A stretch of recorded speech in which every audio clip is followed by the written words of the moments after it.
Now, we're going to start with England and that World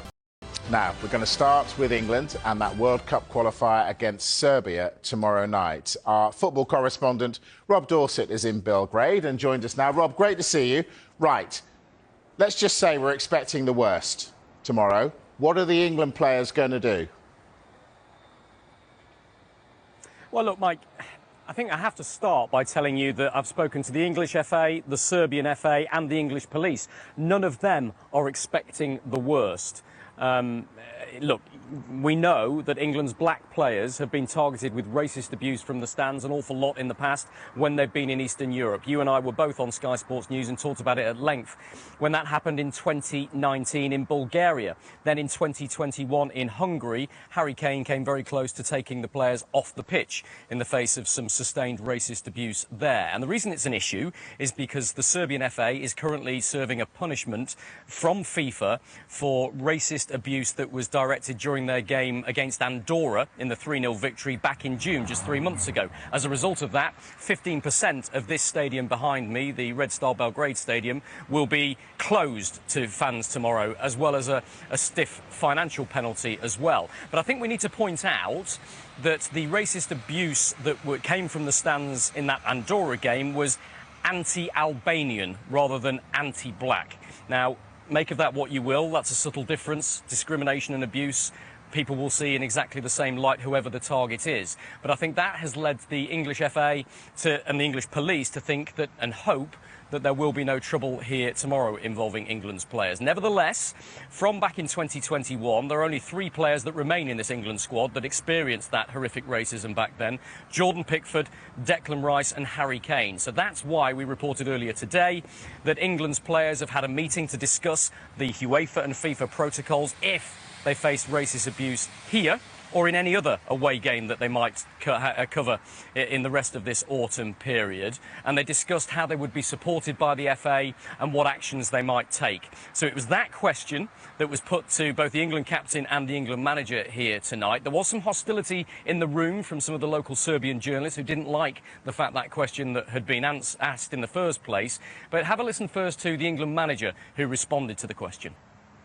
The people in charge at the FA talked with us about it. Yeah, we're aware, and still I always believe in the good. So I always believe that we will have a high-level sporting competition and celebrate the sport for what it is. So you're confident and clear in those Uefa protocols if there's an incident? Yes, we are aware of the protocol, but I don't want to put the big focus on it because I believe in the beauty of sport and in the beauty of the game, that we can have a respectful and emotional match tomorrow. We have a meeting and we discuss the protocols that are in place more from UEFA's point of view. I don't think we like to discuss it too much. Our focus is on the game. Our focus is on trying to beat Serbia on the pitch. Yeah, anything can happen, of course, and we're prepared for that. But ultimately, we're not thinking about that. We're thinking about the football game, like the Serbian FA have put out. It's about enjoying the spectacle, enjoying the game, and we hope that's the case tomorrow. I understand that completely, but obviously it is something you've experienced before. Would you be prepared to take the players off if it happens again?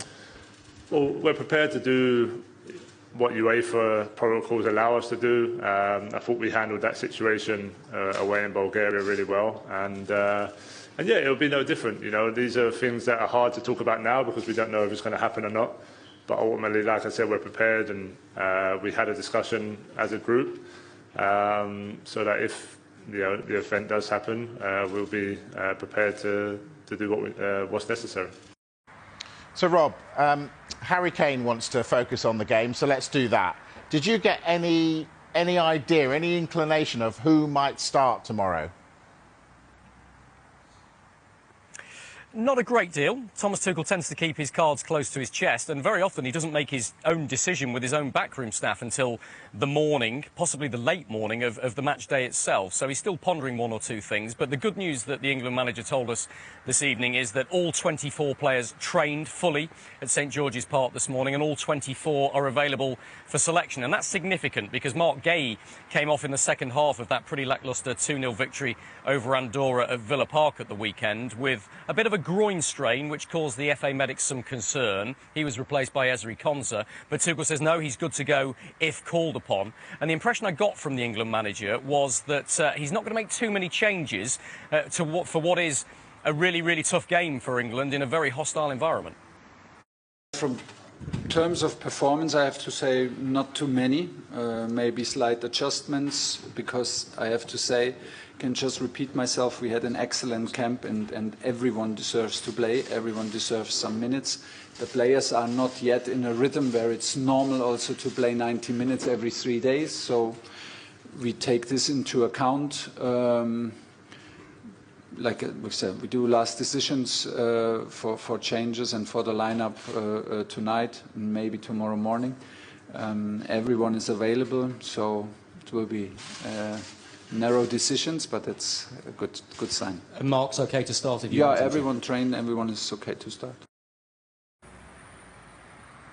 So that's good news for the England manager, and he will play his strongest side because this is England's toughest qualifying game by far. The toughest game that Thomas Tuchel has had as England manager in his almost year in charge by some distance as well. Serbia, we know about their quality, we know about some of the star players they've got. They're unbeaten in 12 World Cup qualifiers, but it's interesting that I asked Harry Kane if England win this one, whether he'd feel they have 1 foot in the World Cup finals already next summer, and he admitted that, said, yeah, pretty much so. He thinks they'll be in a very strong position because they will be at least 8 points clear of their nearest rivals, Serbia, if they win this one, and 7 clear of anybody else as well. So if England win, this will leave a really positive taste, I think, in the international break from Thomas Tuchel's perspective.